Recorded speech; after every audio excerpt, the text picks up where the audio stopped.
sidang kepada majelis hakim melalui petugas sidang yang Saat ditugaskan ini pemirsa, seluruh peserta sidang putusan sengketa Pilpres 2024 sudah berada di dalam ruangan.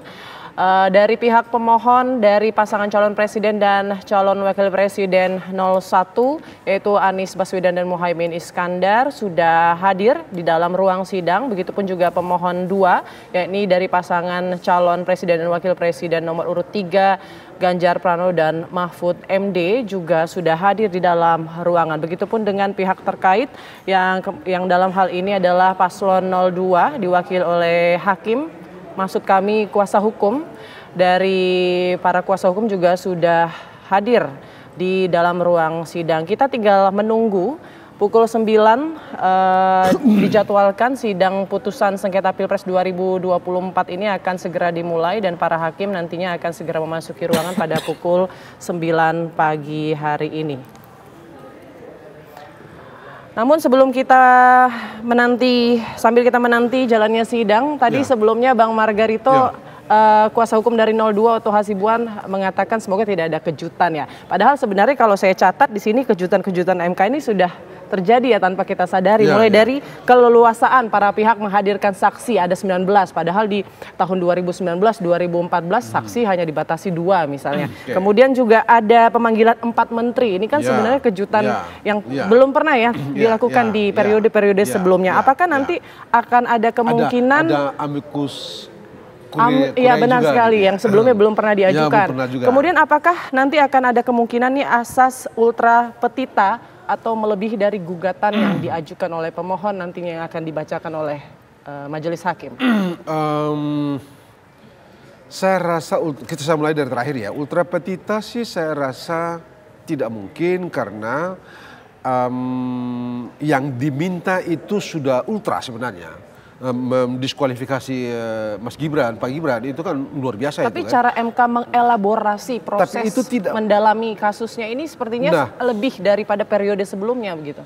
Nah, mudah-mudahan begitu gitu ya. Tetapi satu hal yang pasti adalah prinsip dasar dalam persidangan itu Anda mesti by text, by fact. Teksnya jelas, fact-nya jelas. Sebegini jauh berdasarkan kejelasan teks dan fact itu, saya memiliki keyakinan cukup kuat tidak memungkinkan mereka pergi sampai di ya tadi Put bilang itu ada bikin kejutan atau ultra petita itu tidak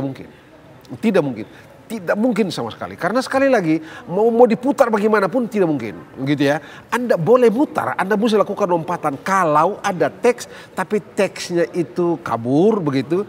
Ada fakta dan fakta itu begitu meyakinkan sehingga kombinasi kedua ini itulah yang menjadi pijakan Anda untuk step up. Tapi ini kan nggak ada.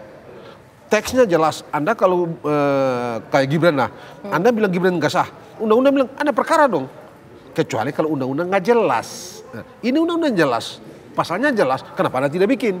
Nah setelah tidak bikin, Anda sudah akui dia. Baru setelah itu Anda kalah, Anda bilang dia ini tidak sah. Dalam ilmu hukum kalau ada hal yang ada dua hal, ada dua pilihan, kalau Anda sudah ambil satu, Anda tidak boleh ambil yang satu.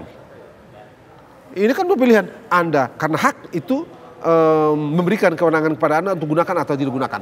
Begitu. Saya sudah berikan, undang-undang sudah diberikan, negara sudah diberikan itu. Anda tidak gunakan.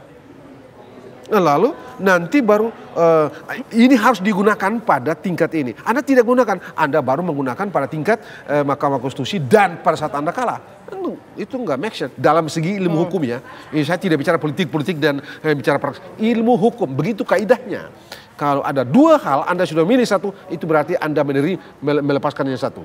Kalau Anda diberikan hak, Anda tidak gunakan hak, Anda dianggap melepaskan hak itu dan Anda tunduk pada seluruh akibat hukum yang timbul dari tindakan Anda itu. Jadi bagaimana caranya hakim-hakim ini mau melompat? Jangan bikin konyol. Begitu tidak mungkin, saya tidak melihat kemungkinan itu. Tidak akan mungkin adanya asas ultra petita lagi ya? Nggak mungkin, tidak mungkin. Karena mereka mau ultra petita apa? Karena yang mereka minta itu kan pemungutan suara, pemilihan ulang. Itu kan sudah luar biasa tuh. Sudah luar biasa itu. Ultra petita itu memberikan sesuatu yang lebih dari yang dimintakan. Ya Anda tidak minta tapi saya berikan. Itu namanya ultra petita. Nah, di sini kan tidak ada, apalagi yang mau diberikan gitu kalau di dalam pilpres ini, karena menyuruh pemilu, meminta melakukan pemilihan ulang itu sesuatu yang sudah luar biasa, tidak ada di situ lagi gitu. Ya, jadi kecuali kalau mereka bilang langsung tetapkan Mahkamah Konstitusi langsung menetapkan pasangan 1 atau pasangan 3 jadi presiden. Itu baru ultra petita. Tapi itu ya itu namanya mahkamah konyol. Ya, karena mengingatkan salah satu pemohon ini di posisi kedua jika misalnya itu dia gitu. Nah, mungkin kalau dalam konteks itu, tapi saya tidak melihat kemungkinan itu. Angkanya cuma segitu bagaimana sih Put? Posisi yang nomor 2, angkanya cuma 24%. Bagaimana jadi presiden dan 24% gitu? Lalu orang yang mendapat 58% Anda pergi ke laut dengan alasan dengan argumentasi dia curang, padahal curangnya itu sendiri tidak dibuktikan, kan kacau gitu. Tidak ada kepingan di dalam di dalam persidangan ini yang bisa Anda pakai untuk melakukan lompatan. Baik. Nanti kita akan bahas juga nih soal amicus curiae. Apakah nanti ini menjadi pertimbangan majelis hakim pada pemberian putusan sengketa Pilpres 2024. Kami akan kembali usai jeda berikut. Tetaplah bersama kami di Breaking News TV One.